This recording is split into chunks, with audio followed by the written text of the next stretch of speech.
नमस्कार। राति 8 बजेको नेपाल टेलिभिजन समाचारमा स्वागत छ। समाचारका साथ छु म पुष्पहरी क्याम्पा राई। म सुरेन्द्र पौडेल। सुरुमा आजका प्रमुख समाचार। प्रतिनिधि सभा र प्रदेश सभाको निर्वाचनमा सत्ता गठबन्धन बीच तालमेल हुने सिटको खाका तयार गर्न 11 सदस्यीय कार्यदल गठन। मिति घोषणासँगै निर्वाचन आयोगले सुरु गर्यो चुनावको औपचारिक तयारी। साउन 32 गतेभित्र दल दर्ता गर्न आह्वान। आजबाटै मतदाता नामावली सङ्कलनको कार्य स्थगित। एमाले अध्यक्ष केपी ओलीको गुप्तचरी गरेको भन्ने हल्ला निराधार रहेको सरकारका प्रवक्ताको भनाई। व्यक्तिको स्वतन्त्रता र गोपनीयताको अधिकारप्रति सचेत रहेको स्पष्ट। पछिल्लो 24 घण्टामा 912 जनामा कोरोना संक्रमण पुष्टि, 1 जनाको मृत्यु। संक्रमण दर बढ्दो, सतर्क रहन विज्ञको सुझाव। अमेरिकी सभामुख पेलोसी विरुद्ध प्रतिबन्ध लगाउने चीनको घोषणा। चीन विरुद्ध हुने कुनै पनि क्रियाकलाप चीन र उसका 1.5 अर्ब जनसङ्ख्याकै लागि स्वीकार्य नहुने चेतावनी। र इङ्ग्लिस प्रिमियर लिगको नयाँ सिजन आज रातिबाट सुरु हुँदै पहिलो खेल आर्सेनल र क्रिस्टल प्यालेस बीच राति पाउने 1 बजे खेलिँदै।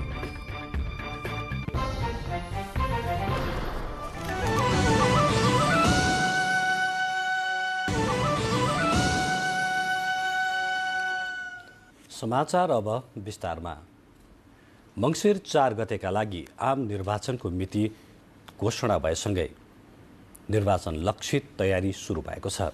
निर्वाचन आयोगले दल दर्ताका लागि आह्वान गरिसकेको छ भने दलहरू पनि आन्तरिक तयारीलाई तीव्र पारिरहेका छन्।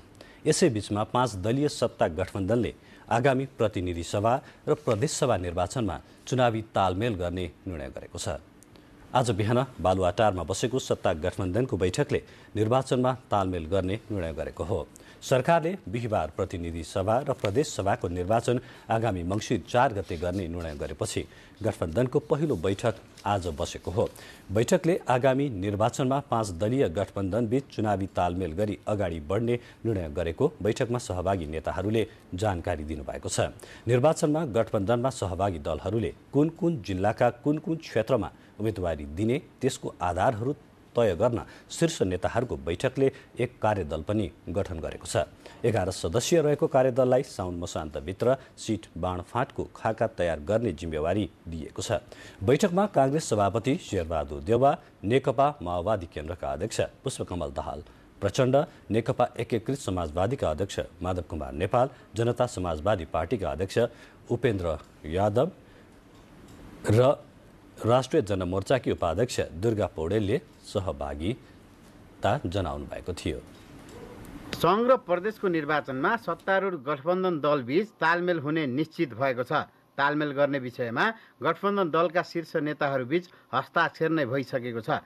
लामो समयसम्म आगामी निर्वाचनमा गठबन्धन दलहरूबीच तालमेल हुन्छ कि हुँदैन भन्ने अन्यल अब सकिएको छ।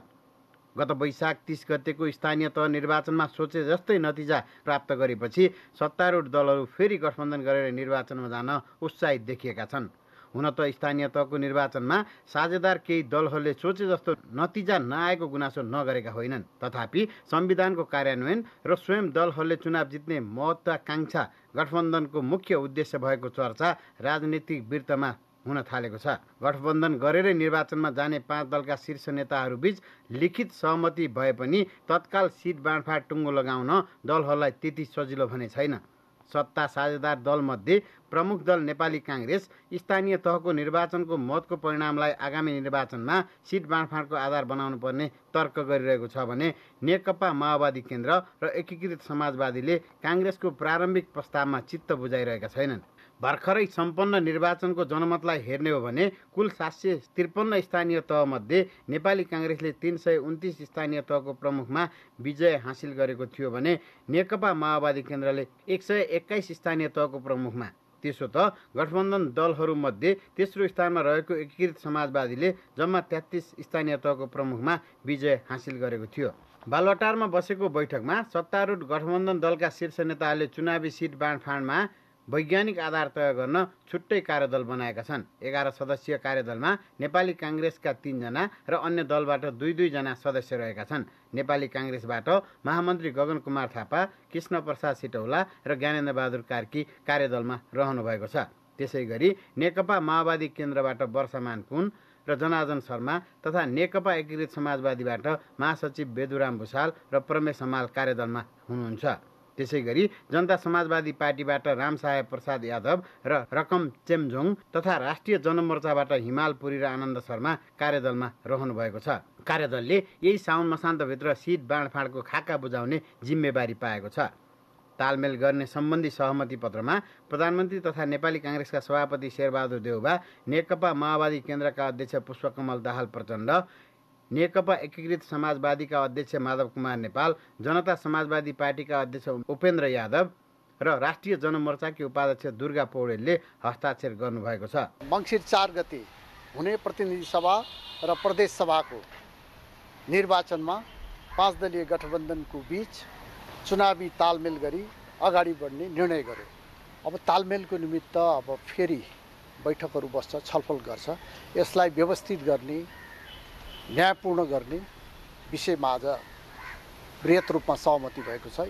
सत्ता साझेदार दलहरू बीच तालमेल गर्ने लिखित सहमतिसँगै चुलिएको निर्वाचन गतिविधि साझेदार दलहरूमा मात्रै सीमित छैन। प्रमुख प्रतिपक्ष दल नेकपा एमाले लगायतका दलमा पनि उत्तिकै छ। केशवराज विष्ट, नेपाल टेलिभिजन। निर्वाचनलाई लक्षित गरी राजनैतिक दलहरूले गरिरहेको यो तयारीपछि अब निर्वाचन आयोगको तयारी सम्बन्धी प्रसङ्ग छ। निर्वाचन आयोगले प्रतिनिधि सभा सदस्य र प्रदेश सभा सदस्य निर्वाचन प्रयोजनका लागि राजनैतिक दल दर्ता गर्न आह्वान गरेको छ। दल दर्ताका लागि आयोगले पर्सि आइतबारदेखि यही साउन महिनाको 31 गते कार्यालय समयभित्रको समय सीमा तोकेको छ। दल दर्ताको आह्वान पत्रमा आयोगले पहिलो हुने, निर्वाचित हुने र समानुपातिक निर्वाचन प्रणालीतर्फको निर्वाचनमा भाग लिन यही साउन 19 गतेसम्म दर्ता कायम रहेका राजनैतिक दलहरूले दल दर्ता गर्न सक्ने जनाएको छ। सरकारले आगामी निर्वाचन मङ्सिर 4 गते तोकिएसँगै आयोग आन्तरिक तयारीमा जुटेको हो।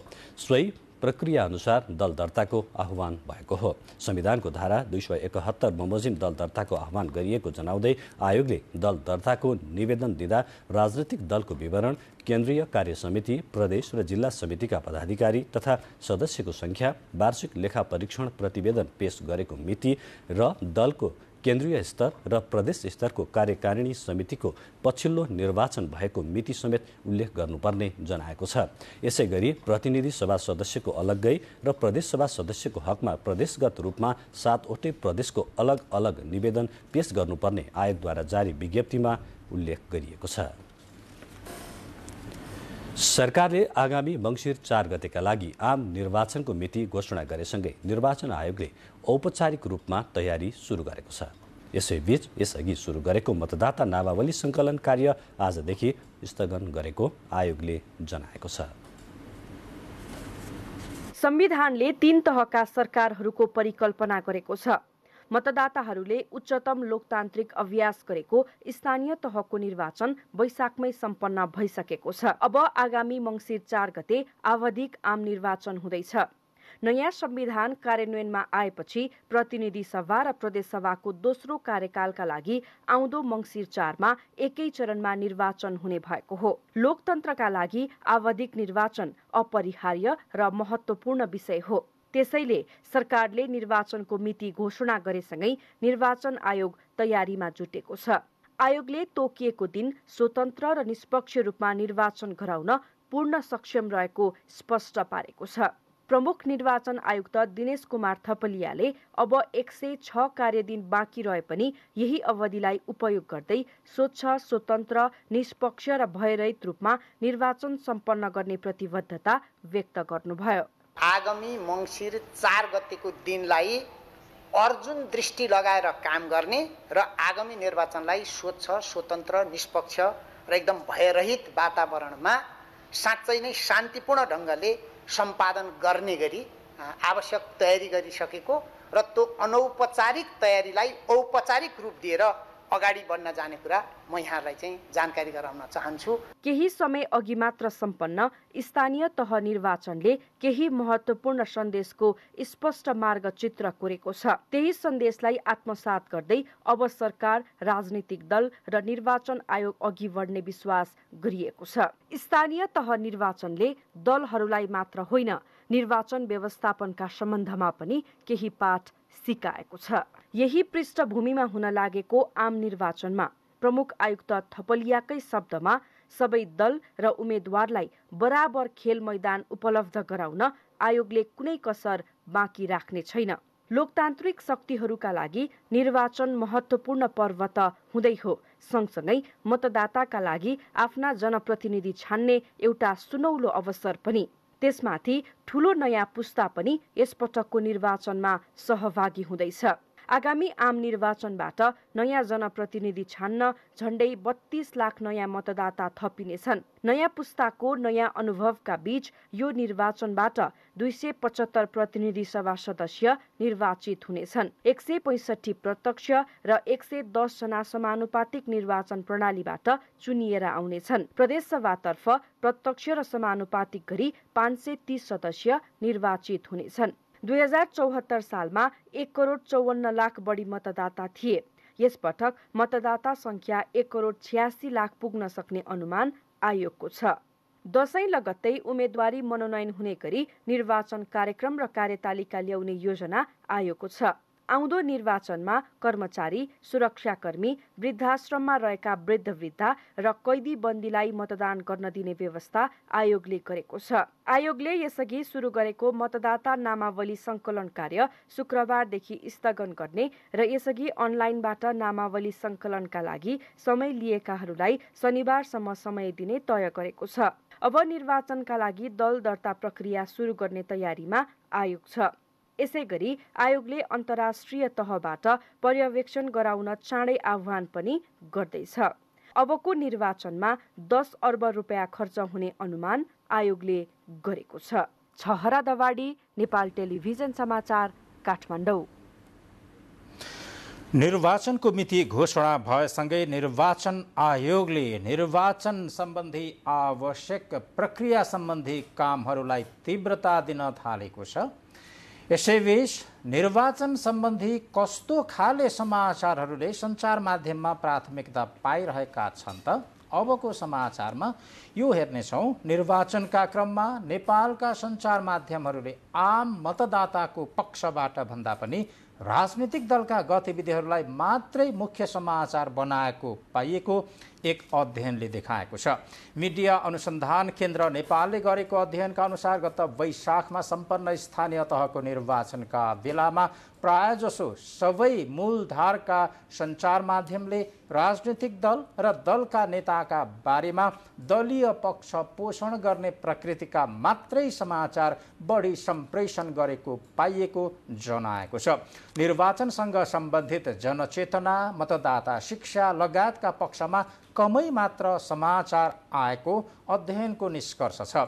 स्थानीय तहको निर्वाचनका बेलामा गरिएको गल्तीलाई सुधार गर्दै आसन्न प्रदेश तथा संघीय निर्वाचनमा मतदाताको पक्षबाट समेत समाचार सम्प्रेषण गर्नका लागि सरोकारवालाहरूले सुझाव दिएका छन्। सातवटै प्रदेशबाट प्रकाशन र प्रसारणमा आएका प्रतिनिधिमूलक सञ्चार माध्यमको अनुगमन गरेपछिको अध्ययनमा सो कुरा उल्लेख गरिएको छ। कार्यक्रममा निर्वाचनका क्षेत्रमा काम गर्ने सङ्घ संस्थाका प्रतिनिधि, पत्रकार लगायतले स्वच्छ र निष्पक्ष निर्वाचनका लागि सुझाव दिएका थिए। बुलेटिनमा अब विज्ञापनको बेला भएको छ। त्यसपछि कस्तो छ कर्णाली प्रदेशमा सञ्चालित योजनाहरूको अवस्था लगायतका खबरक्रम लिएर हाजिर हुनेछौँ। विश्रामपछि स्वागत छ। अब बाँकी समाचार। सञ्चार तथा सूचना प्रविधि मन्त्री एवं सरकारका प्रवक्ता ज्ञानेन्द्र बहादुर कार्कीले प्रमुख प्रतिपक्षी दलका नेताको गुप्तचरी गरेको भन्ने हल्ला निराधार, कपोल कल्पित र भ्रामक भएको बताउनु भएको छ। मन्त्री परिषदको निर्णय सार्वजनिक गर्न मन्त्रालयमा आज आयोजित पत्रकार सम्मेलनमा सरकारका प्रवक्ता मन्त्री कार्कीले सरकार व्यक्तिको स्वतन्त्रता र गोपनीयताको अधिकारप्रति सचेत र संवेदनशील रहेको तथा यसको सम्मान र रक्षामा प्रतिबद्ध रहेको बताउनुभयो। प्रवक्ता मन्त्री कार्कीले प्रमुख प्रतिपक्षी दलका नेता एवं एमाले अध्यक्ष केपी ओलीले आफ्नो घर अगाडि गुप्तचर खटाएको र नागरिकको फोन ट्यापिङ गरेको भन्ने दाबीको खण्डन गर्नुहुँदै निराधार हल्ला मात्रै भएकोले यस्तो भ्रममा नपर्न आग्रह गर्नुभयो।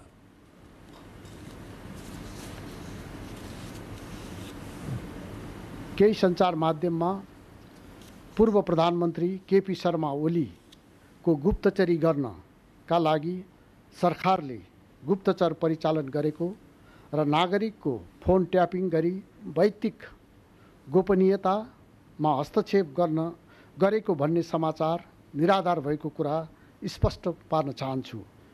यस्तो भ्रममा कोही पनि नपर्नु हुन अनुरोध गर्दछु। सरकार व्यक्तिको स्वतन्त्रता र गोपनीयताको अधिकारप्रति सचेत छ र यसको सम्मान र सम्वर्धन गर्न प्रतिबद्ध छ भन्ने कुरा पनि म जानकारी गराउन चाहन्छु। हिजो बसेको मन्त्री परिषदको बैठकले गरेका निर्णयहरू सार्वजनिक गर्न आज आयोजित पत्रकार सम्मेलनमा सरकारका प्रवक्ता मन्त्री कार्कीले मन्त्री परिषद बैठकले आगामी मङ्सिर 4 गते एकै चरणमा प्रदेश र सङ्घको निर्वाचन गर्ने निर्णय गरेको जानकारी दिनुभयो। त्यसैगरी बैठकले शहरी विद्युत प्रसारण प्रणाली सुधारका लागि जापान सरकारबाट 14 अर्ब 69 करोड रुपैयाँ सहुलियतपूर्ण ऋण सहायता प्राप्त गर्न वार्ता टोली गठन गर्ने निर्णय गरेको छ। बैठकले मध्य भोटेकोशी प्रसारण लाइन आयोजना प्रभावित क्षेत्रको क्षतिपूर्ति निर्धारण गर्न समिति गठन गर्ने निर्णय पनि गरेको छ। 2074 को दफा 6 र प्रदेश सभा सदस्य निर्वाचन ऐन 2074 को दफा 6 बमोजिम विक्रम सम्वत 2079 मङ्सिर महिनाको 4 गते आइतबारका दिन एकै चरणमा प्रतिनिधि सभा र प्रदेश सभाको सदस्यको निर्वाचन गर्ने। त्यसैगरी बैठकले नेपाल प्रशासन सेवाको राजपत्राङ्कित विशिष्ट श्रेणीको पदमा दीपक काफ्लेलाई बढुवा गरी लुम्बिनी प्रदेशको प्रमुख सचिवमा पदस्थापन गर्ने निर्णय गरेको छ। त्यस्तै नेपाल लेखा परीक्षण सेवाको राजपत्राङ्कित विशिष्ट श्रेणीको पदमा बिन्दु विष्टलाई बढुवा गरी महालेखा परीक्षकको कार्यालयमा उपमहालेखा परीक्षक पदमा पदस्थापन गर्नुका साथै निजामती सेवाका राजपत्राङ्कित विशिष्ट श्रेणीका यादव प्रसाद कोइराला समेत 6 जना अधिकृतको सरुवा गरेको छ। परराष्ट्र मन्त्रालयले नेपाल एक चीन नीतिप्रति प्रतिबद्ध रहेको भन्दै चीन ताइवानको विषयलाई नजिकबाट नियालिरहेको जनाएको छ। आज मन्त्रालयमा आयोजित नियमित पत्रकार सम्मेलनमा परराष्ट्र मन्त्रालयकी प्रवक्ता सेवा लम्सालले नेपाल अन्तर्राष्ट्रिय शान्तिको पक्षमा रहेको समेत बताउनुभयो। उहाँले परराष्ट्र मन्त्री डाक्टर नारायण खड्का अर्को साता चीन भ्रमणमा जानुहुने बताउनुहुँदै चीन र नेपाल बीच द्विपक्षीय हितका विषयमा छलफल र सम्झौता हुने जानकारी दिनुभयो।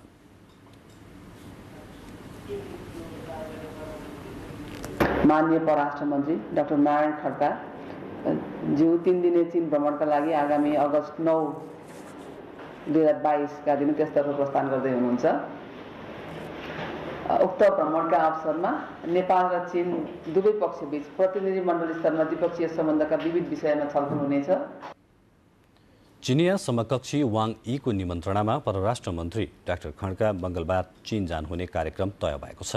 त्यस्तै सरकारले 20 जना नेपाली राजदूत नियुक्तिका लागि सिफारिस गरेकोमा 18 वटा राजदूतहरूको सहमति पत्र आइसकेको र 3 राष्ट्रमा राजदूतहरू नियुक्त भएर गइसकेको प्रवक्ता लम्सालले जानकारी दिनुभयो।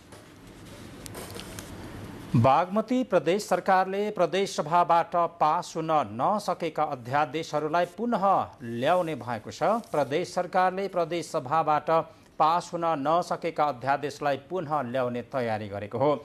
सरकारले गत चैत अन्तिममा जारी गरेको 5 वटा अध्यादेशहरूलाई पुनः ल्याउन लागि हो। अध्यादेश जारी भएको 60 दिनभित्रमा प्रतिस्थापन विधेयक ल्याउनुपर्ने हुन्छ, तर प्रदेश सरकारले प्रतिस्थापन विधेयक ल्याउन नसक्दा 4 वटा अध्यादेश निष्क्रिय बनेको थियो। त्यसैले बागमती प्रदेश सरकारले संसदबाट पास हुन नसकेका मदन भण्डारी स्वास्थ्य विज्ञान प्रतिष्ठान ऐन 2076लाई संशोधन गर्न बनेको अध्यादेश, निजामती सेवाको गठन, सञ्चालन र सेवाका शर्तहरू सम्बन्धमा व्यवस्था गर्न बनेको अध्यादेश, स्थानीय तहको सेवाको गठन तथा सञ्चालन सम्बन्धमा व्यवस्था गर्न बनेको अध्यादेश र प्रदेश युवा परिषद ऐन 2076लाई संशोधन गर्न बनेको अध्यादेशलाई पुनः ल्याउन लागेको हो। प्रदेश सरकारका प्रवक्ता समेत रहनुभएका आन्तरिक मामला तथा कानुन मन्त्री कृष्ण प्रसाद शर्मा खनालले यसअघि जारी गरिएको अध्यादेश पूर्ण रूपमा कार्यान्वयनमा गएकाले नियमित कामका सञ्चालनका लागि पनि अध्यादेश ल्याउनुको अर्को विकल्प नरहेको बताउनुभयो। सरकारका तर्फबाट अध्यादेशको सम्पूर्ण तयारी पूरा गरेर मन्त्री परिषदबाट पास गर्न मात्र बाँकी रहेको पनि मन्त्री शर्माको भनाइ छ। कर्णाली प्रदेश जलस्रोत तथा ऊर्जा विकास मन्त्रालयले 1 वर्षमा 821 योजनाको निर्माण सम्पन्न गरेको छ। मुख्यमन्त्री तथा मन्त्री परिषदको कार्यालयले गरेको समीक्षा कार्यक्रममा सो जानकारी दिइएको हो। 2725 योजनामध्ये 821 योजना सम्पन्न गरिएको मन्त्रालयका निमित्त सचिव गोपाल शर्माले जानकारी दिनुभयो। खानेपानीतर्फका 147वटा योजना बहुवर्षीय ठेक्का मार्फत काम भइरहेको, 74वटा क्रमागत योजना यसै आर्थिक वर्षमा निर्माण सम्पन्न गर्नका लागि काम भइरहेको र 73 नयाँ योजना यो वर्षमा कार्यान्वयन हुने क्रममा रहेका छन्। त्यस्तै 4 योजना समपूरक रहेका छन्। सिंचाइतर्फ बहुवर्षीय 12, क्रमागत 273 र नयाँ 55 योजना यो वर्ष सञ्चालनमा रहेका छन्। सुर्खेतमा 400 हेक्टर जमिनमा सिंचाइ सुविधा पुगेको छ। समीक्षा कार्यक्रममा सबैभन्दा बढी असुल गर्नुपर्ने बेरुजु, मुगु, हुम्ला र सुर्खेतमा रहेको जानकारी दिइयो। सल्यान र दैलेखमा असुल गर्नुपर्ने बेरुजु रकम नै नभएको पनि पाइएको छ। पेस्की रकम लिएर फर्स्योट नगर्नेमा कालीकोट अगाडि रहेको त्यस अवसरमा जानकारी दिइयो। मध्य प्रदेशको बेटी पढाओ बेटी बचाओ कार्यक्रमको साइकल खरिदमा अनियमितता भएको भन्दै लोकतान्त्रिक समाजवादी पार्टी लोसपा नेपाल निकट लोकतान्त्रिक विद्यार्थी सङ्घ आन्दोलित भएको छ। विद्यार्थी सङ्घले आज मध्य प्रदेश प्रमुख हरिशङ्कर मिश्रलाई ज्ञापन पत्र समेत बुझाएको छ। अख्तियार दुरुपयोग अनुसन्धान आयोगले विशेष अदालतमा मुद्दा समेत दायर गरिसकेको भन्दै लोकतान्त्रिक विद्यार्थी सङ्घले जिम्मेवारहरूको राजीनामा पनि मागेको छ। सङ्घले मुख्यमन्त्री लगायतले नैतिक रूपमा जिम्मेवारी नलिए सङ्घर्षका कार्यक्रम समेत गर्ने ज्ञापन पत्रमा उल्लेख गरेको छ। बुलेटिनमा फेरि विज्ञापनको पालो। त्यसपछि जङ्गली हात्तीको झापामा किन सधैँ हुन्छ जगजगी लगायतका खबरक्रम लिएर आउनेछौँ। विज्ञापनपछि समाचार बुलेटिनमा पुनः स्वागत छ। अब बाँकी समाचार। देशभर पछिल्लो 24 घण्टामा 912 जनामा कोभिड संक्रमण पुष्टि भएको छ। यस अवधिमा कोभिड संक्रमणबाट 1 जनाको मृत्यु भएको छ। पछिल्लो 24 घण्टामा 6491 जनाको नमुना परीक्षण गरिएको थियो। 2941 जनाले पिसिआर र 3550 जनाको एन्टिजेन विधिबाट परीक्षण गरिएको स्वास्थ्य तथा जनसङ्ख्या मन्त्रालयले जनाएको छ। गत 24 घण्टामा 370 जना संक्रमण मुक्त भएका छन्। यससँगै संक्रमण मुक्त हुनेको संख्या 9,71,620 पुगेको छ। संक्रमण मुक्त हुने दर 98.2% रहेको मन्त्रालयको तथ्याङ्क छ। हाल सक्रिय संक्रमितको संख्या 5760 रहेको छ। सरकारले विपद व्यवस्थापन कोष परिचालन कार्यविधि 2079 स्वीकृत गरेको छ। विपद जोखिम न्यूनीकरण तथा व्यवस्थापन कार्यकारी समितिको आज बसेको बैठकले कार्यविधि स्वीकृत गरेको हो। गृहमन्त्री बालकृष्ण खाँड, संघीय मामिला तथा सामान्य प्रशासन मन्त्री राजेन्द्र श्रेष्ठ, शहरी विकास मन्त्री मितमणि चौधरी, विभिन्न मन्त्रालयका सचिव तथा सुरक्षा निकायका प्रमुखहरू सहभागी समितिको बैठकमा सप्तकोशीको बहाव परिवर्तनबाट परेको असर र देशभर हालैको वर्षापछि आएको बाढी र पहिरोबाट भएको क्षतिबारे छलफल भयो। बैठकमा गृहमन्त्री खाँडले विपद प्रभावित क्षेत्रहरूमा एकीकृत र समन्वयात्मक रूपमा राहत र उद्धारलाई प्रभावकारी बनाउन निर्देशन दिनुभयो।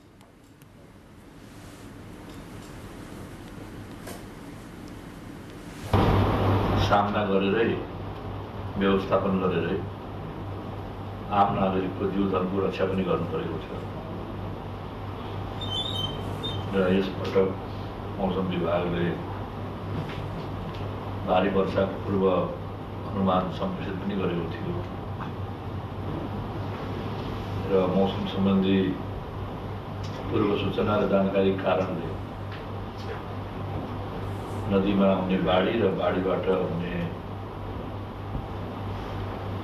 जीवनको नोक्सानी केही घटेको पनि छ। मनसुन सक्रिय भइरहँदा देशभर बाढी र पहिरोका घटनाहरू बढिरहेका छन्।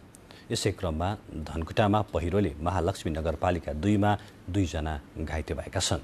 आज बिहान झरेको पहिरोले महालक्ष्मी 2 को लाफटाङमा 2 घर पुर्दा 2 जना घाइते भएको प्रहरीले जनाएको छ।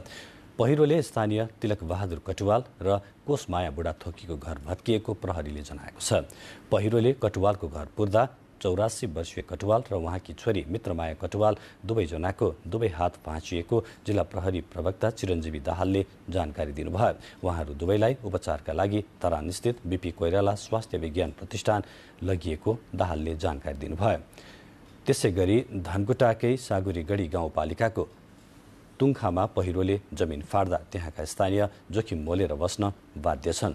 पहिरोले भएको कच्ची घर र गरीखाने जग्गा पनि चिराचिरा पर्दा त्यस भेगका 30 घर परिवार विस्थापित हुने अवस्थामा पुगेको स्थानीय जनप्रतिनिधिहरूले जानकारी दिएका छन्।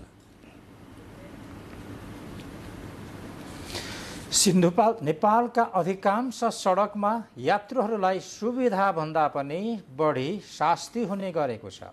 सिन्धुपाल्चोकको बल्लेफी 9 विशेष सडक त्यस्तै एउटा उदाहरण बनिरहेको छ, जहाँ यात्रा गर्ने यात्रुले सुविधा भन्दा धेरै शास्ति पाउने गरेका छन्। दैनिक सयौं जना सर्वसाधारणदेखि दर्जनौं अत्यावश्यक सवारी साधन आवत जावत गर्ने सडक खण्ड धराप जस्तो छ। ठेकेदार कम्पनीले काममा ढिलासुस्ती गर्दा अहिले सडकको कुनामा पहाड झै थुप्रिएको वर्षेलेदो र झरिरहेको पहिरोले थप जोखिम बढाएको छ। सडकको दर्जनौं ठाउँमा पहिरो झरेको छ भने पहिरोले जमेको लेदोमा फसेका सवारी साधन निकाल्न हम्मे छ, जसले यात्रुलाई हैरानी मात्रै नभई सवारी साधनमा समेत क्षति पुगिरहेको छ। बलेफी, जुगल र चौताराका अधिकांश स्थानमा पुग्ने मुख्य नाकाको रूपमा रहेको यो सडक बनाउन 2 वर्ष अघि अनकावीर जेवीसँग सम्झौता भएको थियो। निर्माण कम्पनीले विभिन्न कारण देखाउँदै ढिलासुस्ती गर्दा आम नागरिक जोखिमपूर्ण यात्रा गर्न बाध्य छन्। झापाको दमक नगरपालिका वडा नम्बर 3 को उत्तरी क्षेत्रमा विगत केही समयदेखि जंगली हात्तीको आतंक बढेको छ। रातको समयमा नजिकै रहेको हङ्से दुम्से सामुदायिक वनबाट निस्केर बस्तीको घर भत्काउने, अन्नपात बाली बिरुवा खाएर नष्ट गर्ने जस्ता कार्य भइरहेको वडा अध्यक्ष नवीन बरालले जानकारी दिनुभयो। हालसम्म 20 लाख रुपैयाँ भन्दा बढी मूल्यको क्षति भइसकेको पनि उहाँले बताउनुभयो। हात्तीले 1 दर्जन भन्दा धेरै घर भत्काएको छ। लगातार 2 साताभन्दा धेरै समय यतादेखि हात्तीले दुःख दिन थालेपछि दमकको उत्तरी क्षेत्रका बासिन्दाले हात्ती धपाउन प्रहरी प्रशासनसँग समेत गुहार मागेका छन्। झापामा पछिल्लो समय झापा भारतबाट प्रवेश गरेका जंगली हात्तीले सीमावर्ती क्षेत्रका बस्तीदेखि झापा जिल्लाका विभिन्न जंगल नजिक रहेका बस्तीहरूमा दुःख दिने गरेको छ। हालैको एसईई परीक्षामा आफ्ना बाल बालिका उत्तीर्ण भएपछि उत्साहित अभिभावकहरू अहिले कलेजको खोजीमा छन्। तर कलेजमा तिर्नुपर्ने शुल्कको विवरण हेर्दा भने धेरैलाई तनाव हुने गरेको छ। काठमाडौँ महानगरपालिका भित्र रहेका संस्थागत र सामुदायिक विद्यालयहरूमा कक्षा 11 र 12 को भर्ना शुल्क पनि फरक लिने गरेको पाइएको छ। महानगरले क, ख र ग वर्गका विद्यालयहरूले लिन पाउने जुन शुल्क छ त्यसको मापदण्ड नबनाएका कारण भर्ना शुल्कमा एकरूपता नभएको पाइएको छ। एसई को रिजल्ट सार्वजनिक भएसँगै कक्षा 11 को भर्ना प्रक्रिया सुरु भएको छ, जहाँ विद्यार्थी र अभिभावकहरू कलेज बुझ्न र भर्ना गर्न दौडिरहेका छन्। कहाँ गुणस्तरीय शिक्षा र कहाँ शुल्क कति भन्नेमा सबैको चासो छ। तर काठमाडौँ उपत्यकामा भने शुल्कमा एकरूपता नभएको पाइएको छ। मासिक शुल्क सबैले उस्तै गरे पनि शिक्षण शुल्क, प्रयोगशाला शुल्क, लाइब्रेरी शुल्क जस्ता क्षेत्रमा फरक फरक पाइएको हो, जहाँ 1 लाखदेखि 2.5 लाखसम्म लिँदै आएको अभिभावकहरूले गुनासो गर्दै आएका छन्। यता स्कुल सञ्चालकहरू भने सरकारी निकायसँगै अनुमति लिएर शुल्क निर्धारण गरेको बताउँदै आएका छन्। मेजर खर्च भनेको त एउटा शिक्षकको स्यालेरी नै हो। कलेज सञ्चालनको प्रत्यक्ष र अप्रत्यक्ष, क्लास सञ्चालनदेखि नै प्रत्यक्ष र अप्रत्यक्ष नै हो। अब कति कुराहरू कस्तो हुन्छ, कति कुरा त हामीले सेवाको जस्तो रूपमा पनि चलाउनु पर्ने। काठमाडौँ उपत्यकाको विद्यालय व्यवस्थापन गर्ने जिम्मा लिएको काठमाडौँ महानगरपालिका आफै यति नै लिने भनेर मापदण्ड नबनाएको बताउँदै आएको छ। काठमाडौँको महँगीसँगै शिक्षकहरूको पारिश्रमिक पनि बढेकोले विद्यालय पछि नै शिक्षकहरूको फरक फरक स्यालेरी देखाएर महानगरमा पेश गरेको पनि जनाएको छ। फ्लक्चुएसन धेरै छ। मैले अघि भने जस्तै गरी उहाँले दिने अरू सेवा सुविधाको पैसा, प्यारेन्ट्सलाई बच्चालाई खुसी पारेर खानाको पैसा, ट्रान्सपोर्टेसनको पैसा, अरू एक्स्ट्रा एक्टिभिटीको पैसा, इसीहरूको पैसा लिएको कुरालाई हामीले उहाँहरू सहमति भएपछि अन्यथा मान्न मिलेन। यद्यपि हामीले मासिक शुल्क ट्युसन फी भन्छौँ, त्यसलाई चाहिँ हामीले नियन्त्रणभित्र राखेका छौँ र त्योभन्दा बढी लिन नपाउनका लागि अनुगमन पनि गरेका छौँ, निर्देशन पनि गरेका छौँ। निजी मात्र होइन, सामुदायिक स्कुलमा समेत चर्को शुल्क लिँदै आएका छन्। काठमाडौँ महानगरपालिकामा 36 वटा सामुदायिक विद्यालय रहेकोमा जहाँ 39 वटा मात्र दरबन्दी रहेको छ। बाँकी शिक्षकहरू भने विद्यार्थीबाटै शुल्क लिएर पठन पाठन गर्नुपर्ने बाध्यता छ। क्यामेरामा शिव पङ्गेनीको साथमा दुर्गा खड्का, नेपाल टेलिभिजन। बुलेटिनमा समाचारको सिलसिला जारी रहनेछ, तर यति बेला प्रमुख समाचारको पालो। प्रतिनिधि सभा र प्रदेश सभाको निर्वाचनमा सत्ता गठबन्धन बीच तालमेल हुने सिटको खाका तयार गर्न 11 सदस्यीय कार्यदल गठन। नीति घोषणासँगै निर्वाचन आयोगले सुरु गर्यो चुनावको औपचारिक तयारी। साउन 32 गतेभित्र दल दर्ता गर्न आह्वान। आजबाटै मतदाता नामावली सङ्कलनको काम स्थगित। एमाले अध्यक्ष ओलीको गुप्तचरी गरेको भन्ने हल्ला निराधार रहेको सरकारका प्रवक्ताको भनाई। व्यक्तिको स्वतन्त्रता र गोपनीयताको अधिकारप्रति सचेत रहेको स्पष्ट। पछिल्लो 24 घण्टामा 912 जनामा कोभिड संक्रमण पुष्टि। 1 जनाको मृत्यु। संक्रमण दर बढ्दो, सतर्क रहन सुझाव। अमेरिकी सभामुख पेलोसी विरुद्ध प्रतिबन्ध लगाउने चीनको घोषणा। चीन विरुद्ध हुने कुनै पनि क्रियाकलाप चीन र उसका 1.5 अर्ब जनसङ्ख्याकै लागि स्वीकार्य नहुने चेतावनी। र इङ्ग्लिस प्रिमियर लिगको नयाँ सिजन आज रातिबाट सुरु। पहिलो खेल आर्सेनल र क्रिस्टल प्यालेस बीच आज राति हुँदै। केही दिनदेखि परेको लगातार वर्षाका कारणले बागमती प्रदेशमा हालसम्म 88% धान रोपाई सकिएको बागमती प्रदेशको कृषि विकास निर्देशनालयको कार्यालय हेटौँडाले जनाएको छ। सिंचाइको अभावका कारण आकाशे पानीको भर पर्दा रोपाई केही ढिला भए पनि पछिल्लो समय प्रगति भएको निर्देशनालयले जनाएको छ। बागमती प्रदेशको 13 जिल्लामा कुल 1,20,569 हेक्टर खेतीयोग्य जमिन मध्ये 1,06,000 हेक्टर जमिनमा रोपाई सकिएको छ। कार्यालयबाट प्राप्त विवरण अनुसार मकवानपुर जिल्लामा 11,000 हेक्टर जमिन मध्ये 8,900 हेक्टर जमिनमा, चितवन जिल्लामा धान खेती हुने 22,977 हेक्टर मध्ये 20,700 हेक्टर जमिनमा धान रोपाई सकिएको छ। त्यसै गरी काभ्रे पलाञ्चोकमा 8, सिन्धुपाल्चोकमा 8 र धादिङमा 9,000 हेक्टर क्षेत्रमा धान रोपाई सकिएको छ। काठमाडौँ उपत्यकाका 3 जिल्लामा भने 100% रोपाई सकिएको कृषि विकास निर्देशनालयले जनाएको छ। कर्णाली प्रदेशको राजधानी सुर्खेतको वीरेन्द्रनगरमा निर्माण भइरहेको नाला आधा काम नसकिँदै भत्किएको छ। ठेकेदारको लापरवाहीका कारण निर्माण हुँदै गरेको 500 मिटर मध्ये करिब 100 मिटर नाला निर्माणको क्रममा भत्किएको हो। वीरेन्द्रनगरको हटलाइन सडक अन्तर्गत औद्योगिक क्षेत्र टोलदेखि नेवारीसम्म निर्माण हुन लागेको करिब 500 मिटर मध्ये 100 मिटर बढी नाला निर्माणाधीन अवस्थामा नै भत्किएको छ।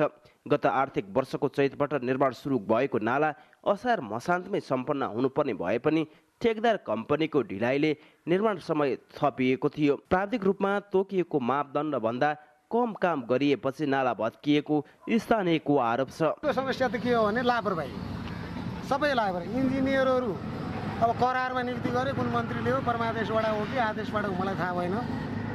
अब कसको चाकडी गर्न जागिर खाए त्यो थाहा छैन। अब उनीहरू आए, आफ्नो मानव पचाए, गए, नाला भत्कियो, गाउँलेलाई रमिता भयो। सडक कालोपत्रका लागि सडकका दुई छेउतिर नाला निर्माण गरिएको छ। नाला निर्माण कार्य सम्पन्न नहुँदै भत्किएपछि स्थानीय जनप्रतिनिधिहरू पनि आक्रोशित भएका छन्। यो पलङ कमिटमेन्ट के छ भने 60-40 भनिन्छ। 60-40 को मापदण्ड पुरा गर्नको लागि त प्राविधिक दैनिक खट्नु पर्यो नि त, खट्नुहुन्न। एउटा वडा अध्यक्षले त्यो नम्सुको कुरा गर्यो भने त इन्जिनियरहरू भनेर प्रश्न पनि राखिन्छ। सडक निर्माणको अनुगमन गरिरहेको पूर्वाधार विकास कार्यालय सुर्खेतले कमर्सियल सामग्री प्रयोग गरी भएको काम स्वीकृत नहुने जनाएको छ। पटक पटक ताकेता गर्दा समेत ठेकेदार कम्पनीको लापरवाही स्वीकार्य नहुने कार्यालयले जनाएको छ। कन्ट्र्याक्टरको चाहिँ प्राइम जिम्मेवारी हो, कार्यालयले त खरिद गर्ने हो काम होइन। त्यो गुणस्तरयुक्त छ भने खरिद गर्छ, पेमेन्ट हुन्छ होइन, गुणस्तरहीन छ भने गर्दैन। पूर्वाधार विकास निर्देशनालय सुर्खेतको 6वटा प्याकेज अन्तर्गत करिब 1,59 लाखको लागत इस्टिमेट गरेको नाला निर्माण कार्य विद्या एन्ड कालिका निर्माण सेवाले करिब 49 लाखमा ठेक्का पाएको थियो। नेपाल टेलिभिजनका लागि मान बहादुर ओली, सुर्खेत। संघीय मामला तथा सामान्य प्रशासन मन्त्री राजेन्द्र प्रसाद श्रेष्ठले चलचित्र निर्माण गर्दा समाजको घटनामा आधारित समसामयिक विषयमा बनाउनु पर्ने बताउनु भएको छ। आज 28औं विश्व आदिवासी दिवसका अवसरमा आदिवासी चलचित्र प्रदर्शन सहित विशेष सांस्कृतिक कार्यक्रममा बोल्नुहुँदै मन्त्री श्रेष्ठले पहिचानका मुद्दालाई समेटेर खराब पात्रभन्दा पनि असल पात्र जन्माउन चलचित्रकर्मीहरू लागि पर्नुपर्ने बताउनुभयो। आदिवासी जनजाति चलचित्र महासंघ, संघीय समिति र राष्ट्रिय आदिवासी जनजाति महिला संघको आयोजनामा भएको कार्यक्रममा आदिवासी ज्ञानको संरक्षण र पुस्तान्तरणमा आदिवासी महिलाको भूमिकालाई जोड दिनुपर्नेमा सहभागीहरूले उल्लेख गर्नुभयो। थापाहरू छन् जसको आफ्ना अलग्गै संस्कृति छ, जसमा चाहिँ हामी भन्ने भावना छ हैन। यी सबै कुराहरूलाई एउटा राम्रो सामुदायिक समानताको पक्षलाई ग्रहण गर्दै अगाडि बढ्नको लागि विश्व आदिवासी दिवसले प्रेरणा दिवस।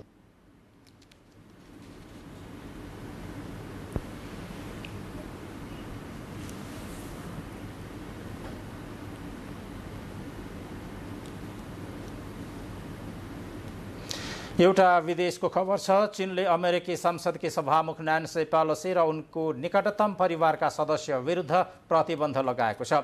चीनिया विदेश मन्त्रालयले सो निर्णयको घोषणा गर्दै अमेरिकी 3 शीर्ष अधिकारीहरू मध्येकी पेलोसीले देशको चासोलाई बेवास्ता गर्दै ताइवान भ्रमण गर्न जोड दिएको बताइएको छ। नियमित पत्रकार सम्मेलनका क्रममा चीनिया विदेश मन्त्रालयका प्रवक्ता हुआ चिन विङले पेलोसीको भ्रमणले चीनको आन्तरिक मामलामा गम्भीर हस्तक्षेप गर्ने, चीनको सार्वभौम सत्ता र क्षेत्रीय अखण्डतालाई कमजोर पार्ने, एक चीन सिद्धान्तलाई कुल्चिने र क्षेत्रीय शान्ति र स्थिरतालाई खतरामा पार्ने काम भएको बताउनुभयो। यसैगरी चीनले ताइवानको विषयलाई लिएर अमेरिका, जापान र नेटोको पनि आलोचना गरेको छ। जापानले अमेरिकी इसारामा आफ्नो आलोचना गरेको चीनको भनाइ छ। प्रवक्ता चिन ओइले पेलोसीको भ्रमणलाई लिएर बढी प्रतिक्रिया नदेखाउन अमेरिका र नेटोले गरेको टिप्पणीले अन्य देशको सार्वभौम सत्तामा कसरी उनीहरूले हस्तक्षेप गर्छन् भन्ने देखाएको पनि बताउनुभयो। चीन विरुद्ध हुने कुनै पनि क्रियाकलाप चीन र उसका 1.5 अर्ब जनसङ्ख्याकै लागि स्वीकार्य नहुने चेतावनी पनि चीनले दिएको छ। फेरि ब्रेकको पालो।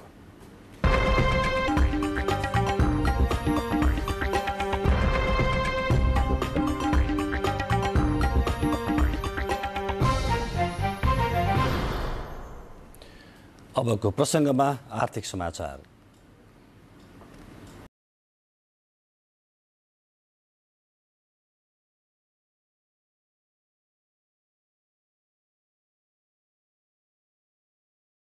निर्यात हुने जुट सामग्रीमा भारत सरकारले एन्टी डम्पिङ ड्युटी लगाएपछि भारतमा प्रतिस्पर्धा गर्न गाह्रो भएको छ। एन्टी डम्पिङ ड्युटी लगाइएका कारण नेपालबाट निर्यात हुने जुट सामग्रीहरूले 4% थप कर बेहोर्नु परेको जुट उद्यमीहरूको भनाइ छ। कच्चा जुटको अत्यधिक मूल्य वृद्धि हुनु र त्यसै बेला एन्टी डम्पिङ ड्युटी समेत तिर्नुपर्ने भएपछि भारतीय जुट सामग्रीसँग प्रतिस्पर्धा गर्न गाह्रो भएको नेपाल जुट उद्योग सङ्घका अध्यक्ष राजकुमार गोल्छाले बताउनुभयो। कच्चा जुटको मूल्य करिब 110 रुपैयाँ प्रति किलो पुगेको छ। भारत र बङ्गलादेशबाट कच्चा जुट आयात गरी बनाइएका जुट सामग्री मध्ये करिब 95% जुटका तयारी वस्तु भारतमा नै बिक्री हुने गर्दछ। कच्चा जुटको अभाव र भारतीय बजारमा प्रतिस्पर्धा गर्न नसकेका कारण सुनसरी मोरङ औद्योगिक कोरिडोरका 11वटा मध्ये 5वटा उद्योगहरू बन्द भइसकेका छन्।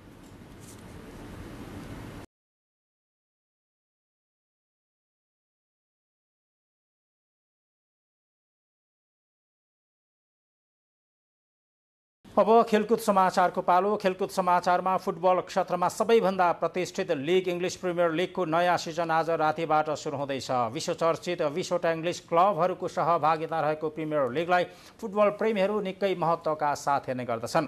गत सिजनको विजेता म्यान्चेस्टर सिटी र उपविजेता